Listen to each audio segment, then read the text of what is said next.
Among the 4 yugas, the Sathya, the Treta, the Dwapara and the Kali Yuga is considered to be the most difficult one for a spiritual sadhaka. However, it can also turn out to be the easiest one because it is said that for Kali Yuga, Namasmarana is sufficient sadhana.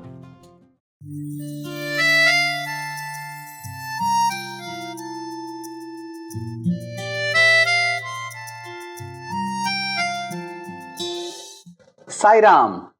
Namasmarana, the constant contemplation and chanting of the Lord's name. All the 3 C's are important in that. Constant, contemplation and chanting. Swami would often regale us with a beautiful story of the Sri Krishna Tulabharam from the Bhagavata Purana. As we all know, it is the story where the Lord had to be balanced with all the wealth and the gold in the country. On one side was Lord Krishna, and on the other side they kept piling and piling, but to of no avail. Ultimately, Mother Rukmini just plucks a little leaf of tulsi, chants the name of the Lord with all her heart, and places it, and lo and behold, the scales balance. Swami would say that is the power of the name of the Lord. But in the Kali Yuga, Swami goes a step further. We all love the mango, isn't it? It's one of our favorite fruits. All we need to do is just say mango, and the most golden, beautiful mango appears in all its glory in front of our eyes. The moment the mango comes into our hand, now suddenly our eyes and our mind start to examine and analyze the mango, whether the mango has worms, whether the mango is rotten, whether it's going to be sweet. Oh my God, the mind gets into a examining mode. While the name of the mango brought to us all the glory, the actual form of the mango made us examine. In the Kali Yuga, because this mind all the time analyzes and examines the form, Swami says the name is more important than the form. Shambho Shankara, Shiva Shambho Shankara.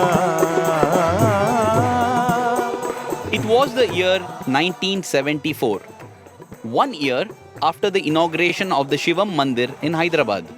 Bhagawan had taken along with him a few devotees from Prashantinilayam.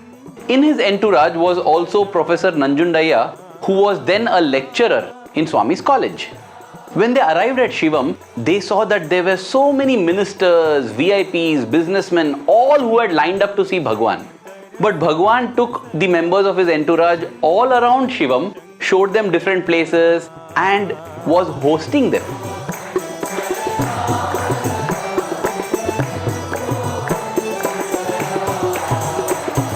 Shambho Shankara Sama Sada Shiva Shambho Shankara. All this made Professor Nanjundaya get very overwhelmed. The next day morning, all the members of Swami's entourage lined up at Bhagwan's room waiting for him to come out. At that time, Sri Kamavadhani Garu, the great Vedic scholar who was also part of the entourage, was chanting the Rudram. And he said that when the Abhishekam happens to the idol, Rudram must be chanted. Swami must be taking bath now, and that's why I am chanting these Vedas. Witnessing this, Professor Nanjundaya had a thought. He felt that I am very unfortunate because I don't know any of these Vedas. I can't chant all this. I am very unlucky. As soon as Swami came out, he turned to Kamavadhani Garu and asked him, Kamavadhani, in order to get moksha, is it necessary to have Vedic knowledge? Kamavadhani Garu folded his hands, shook his head to say no and said, Swami, all this is not necessary at all. Namasmarana me dhanyopayam. Meaning, chanting of the Lord's name, Namasmarana, is the greatest blessing. That is enough. Then Swami looked meaningfully at Professor Nanjundaya and nodded as if to ask, did you understand? Namasmarana is sufficient to get moksha. Call to the Lord by any name and he shall respond. There is a beautiful incident which brings out this. Many years ago, a very senior Sai devotee had been to a Broadway show in New York, and it was the last show of the day, and during the interval, she went to the restroom. As she walks into the restroom, she finds a janitor sweeping the floor. And as she was washing her hands, the janitor accosts her, asking her, "Are you an Indian?" To which she said yes. And the janitor says, "You must be having some white ash in your purse." When she heard about the white ash, Mrs. Geeta Mohan Rao was dumbstruck. In fact, there was a little piece of paper in which wrapped was Swami's materialized vibhuti on her previous trip to Prashanti Nilayam. But she wondered, how did this lady get to know that there was actually vibhuti in her purse? And then this janitor lady tells her story. She has a son, her only son, and there's nobody else in her life. And he was suffering from a deadly kidney disease. One night in utter desperation, she calls out, "Oh Jesus, oh Christ, is there someone who will listen and pay heed to my plight?" That night, she gets a dream.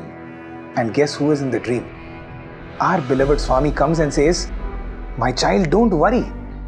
On such and such a day, in your workplace, a lady wearing an Indian dress will walk. Ask her for some white ash. That ash will cure your son."